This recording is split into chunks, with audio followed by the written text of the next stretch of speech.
When alone, one does nothing for show or ostentation, since none but Allah sees him, and since none but Allah hears him. Every person who was a genius, a mental giant, or a great contributor to the human race watered the seeds of his greatness from the well of isolation until the seed became a plant and then finally a formidable tree.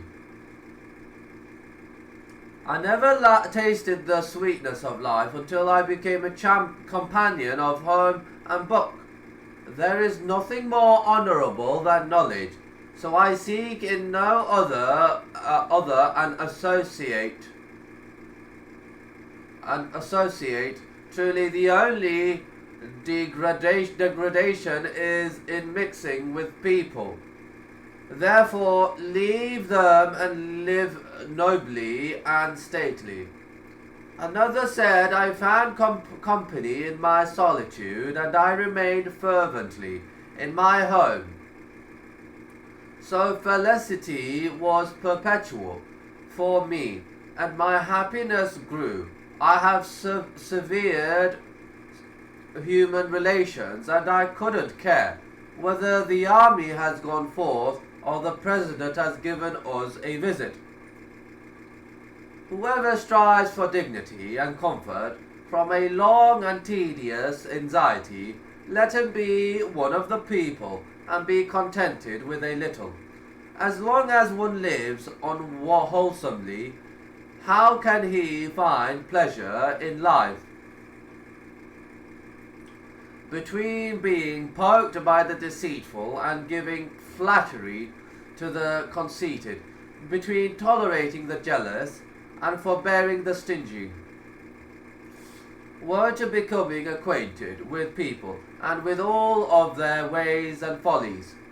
Another poet said, meeting with people brings about no benefit, except with the increase of it has been said, and he said, so spend less time in conversing with others, though bearing the acquirement of knowledge, or the improvement of one's condition. They asked how I was, and I said, well, and thank you. A need is fulfilled and another is neglected. When distress is such that my heart becomes constricted, I say that perhaps one day will bring with it some aid. My comrade is my cat, and my soul's companions are my books, and the object of my love is my night lantern. Do not be shaken by hardships. Hardship strengthens your heart, atones for your sins, and helps to suppress an inclination towards pride and haughtiness. You might remember that in times of hardship you abandoned senseless folly, and you remembered Allah. When you were afflicted, others extended brotherly compassion to you, and you became the fortunate recipient of the supplications of the righteous.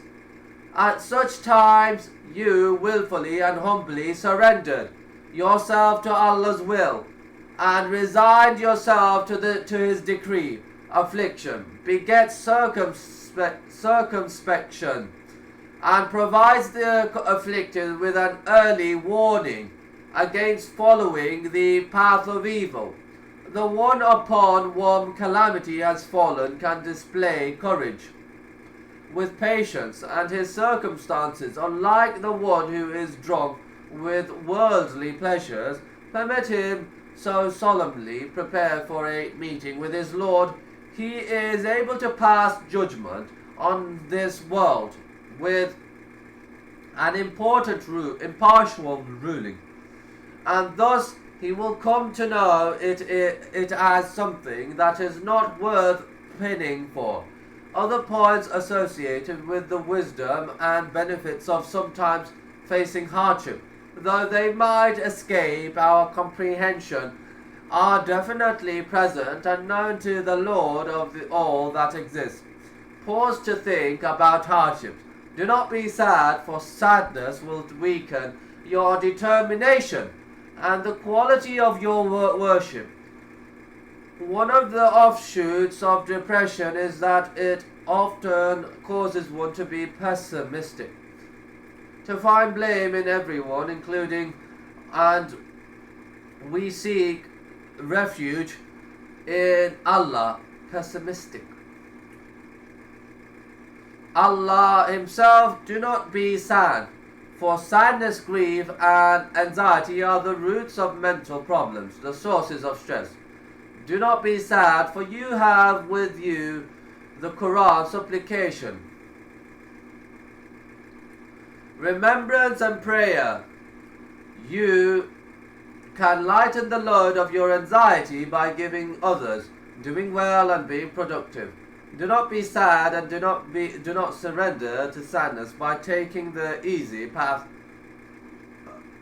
of idleness and inactivity, but pray, glorify your Lord, read, write, work, visit relatives and friends, and reflect. Invoke me, ask me for anything. I will respond to you your invocation.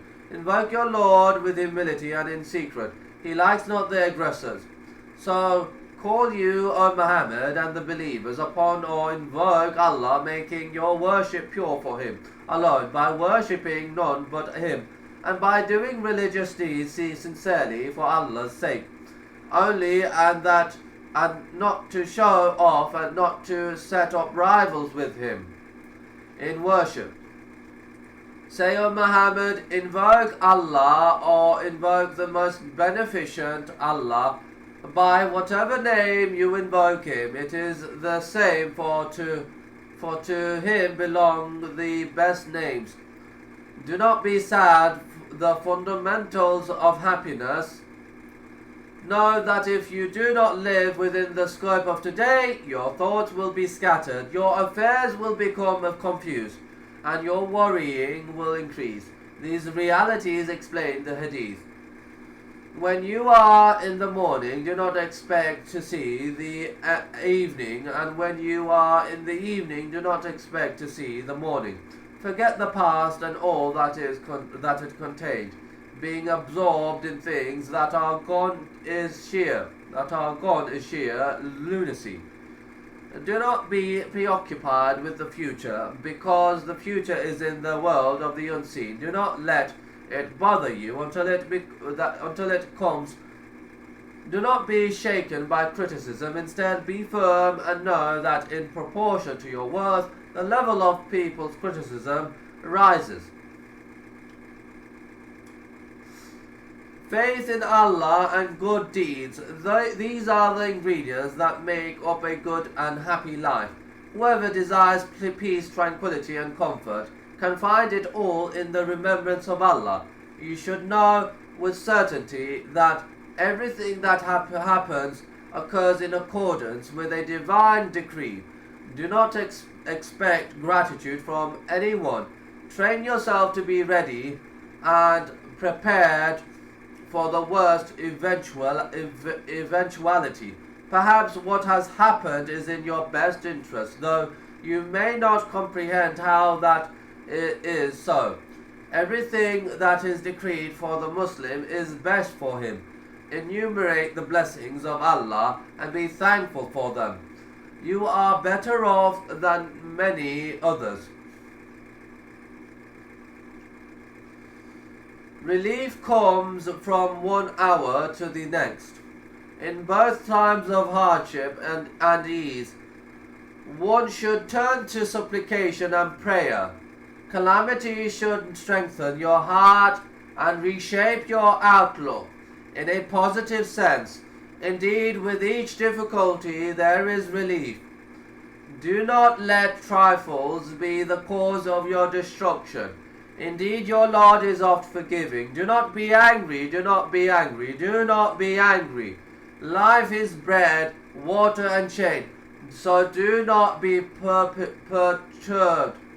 by a lack of any other material thing.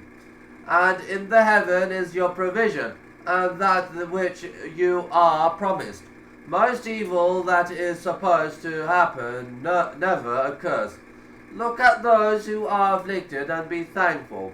When Allah loves a people, He makes them endure trials. You should constantly repeat those supplications that the Prophet taught us to say during times of hardship. Work hard at something that is productive and cast off idleness. Don't spread rumors and don't listen to them. If you hear a rumor inadvertently, then don't believe in it. Your malice and your striving to seek revenge are much more harmful to your health than they are to your antagonist. The hardship that befall you atone for your sins. Why grieve when you have the 6 ingredients? The author of Ease Are Difficulty mentioned the story of a wise person who was afflicted with by calamity. His brothers went to him and tried to console him over his loss. He answered, I have put together a remedy that is composed of 6 ingredients. They asked him, what?